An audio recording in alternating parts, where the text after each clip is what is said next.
Hello, it's your 65,439th favourite dog, Budgie, and idiot VC combo. Yeah, I know it's niche. Back with yet another video so bone-numbingly boring that even if you made it this far, you probably deserve special praise. Anyway, we're all familiar, aren't we, with the double album, 30 minutes of quality music stretched out to just over an hour. See topographic oceans. I jest, but sometimes, Anyway, today I want to take a look into the world of the double single. That's an oxymoron, if ever there was one. But back in the late 70s and early 80s, when I began seriously collecting music, if I hadn't saved up enough for an album, I'd pop into town or the local corner shop and buy myself a single, or a 45, as they call them, to sate my record buying needs. Now, I'd always be on the lookout for bands I liked or wanted to know more about, obviously, but also for interesting picture sleeves or that elusive picture disc, or a 12-inch single even. Now, always on the hunt for something different, I chanced upon a single in a Gatefold sleeve. Just the one record, but space for two, and I was intrigued, so I asked the man in the record shop just why. Well, he told me. It's customer care for you, isn't it? Basically, the band would release their single one week with a B-side, and then the following week or so, they'd release it again, only with a different B-side or side. So for the price of $2.45, is that a 90? I don't know. You'd get what amounted to an EP or mini album, with the Gatefold sleeve providing more scope for artwork and such like. And the artist would hopefully surreptitiously double their record sales. I think that was the hope anyway. Now, some artists gave you a completely different record as well, not just another copy of their single with an alternative B-side. So you would get a real double single, almost album, with different tracks on each one. A proper EP.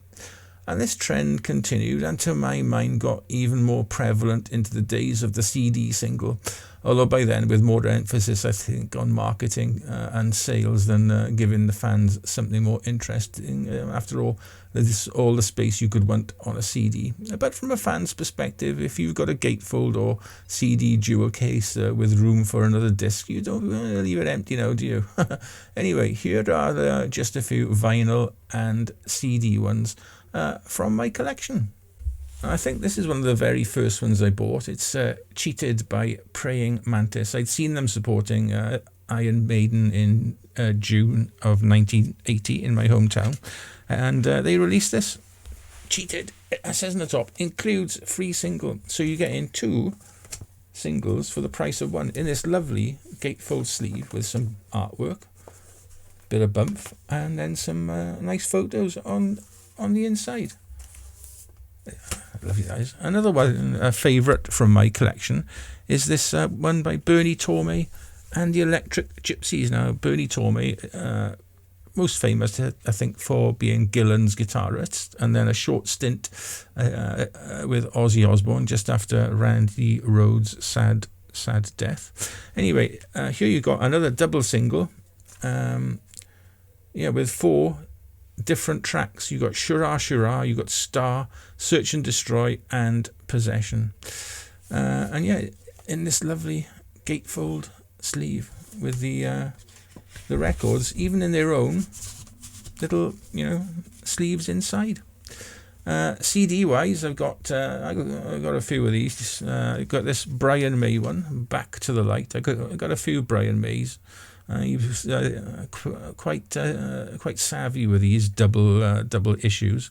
So I got Back to the Light, and this came out with Starfleet and Let Me Out. And then the week after, you got a much thinner CD case, again with Back to the Light, but also with Nothing But Blue and Blues Breaker on it. So you can then get this lovely Gatefold CD box with a nice booklet as well. So reasonable value for money, I think, there from Mr. May.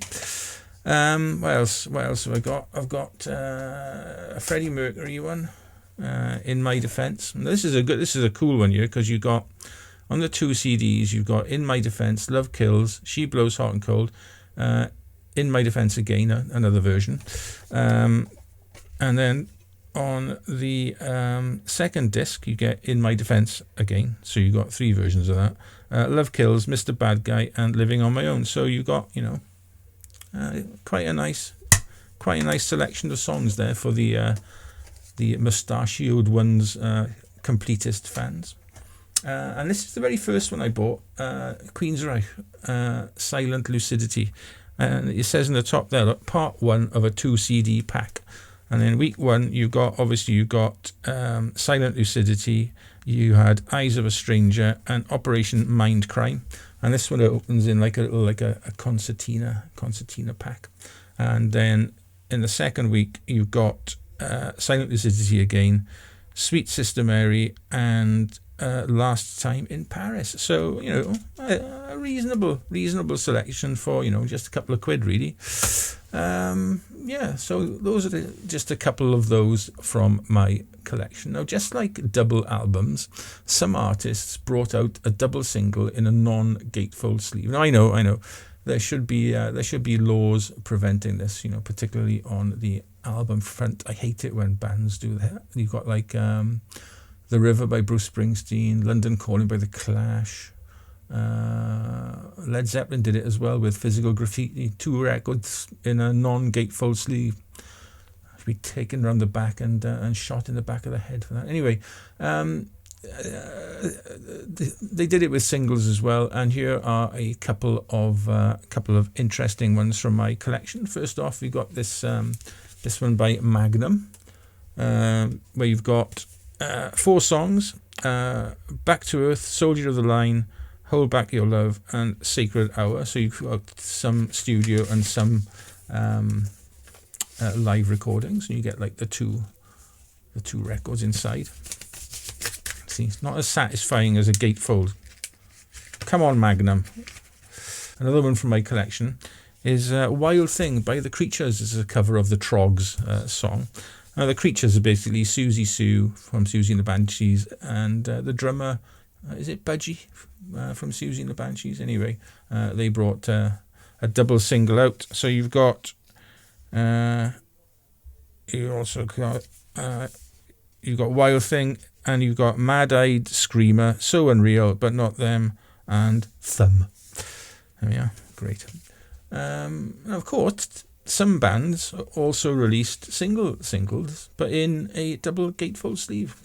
Particularly welcome. And 2 of my favourites from my collection are this one by Gillan, called Long Gone. It's quite a nice one, because you've got like, it's from the Magic albums. You've got like a magician's hand. Look at that. And then inside, you've got some more artwork. And then the single, not in its own sleeve. Come on, Ian. Look after the fans and look after, your records. So you got that one. That's quite nice. And then another particular favourite of mine is Judas Priest and Breaking the Law. So you've got this lovely live photo on the front. You've got another little photo on the back. The secret lies inside. Look at that. Look at that. A lovely double spread live photo, probably from the British Steel Tour, I would imagine. Class. Absolute class. And there you have it. Some interesting 45s from my admittedly meagre collection. Do you have any singles in interesting gatefold sleeves, or did you fall for the marketing hype and get 2 copies of the same song just for the sake of completeness, or the thought one day they'd be valuable? Well, share those purchases in the comments section below, and until next time, just be nice to another, okay? Ta-ra.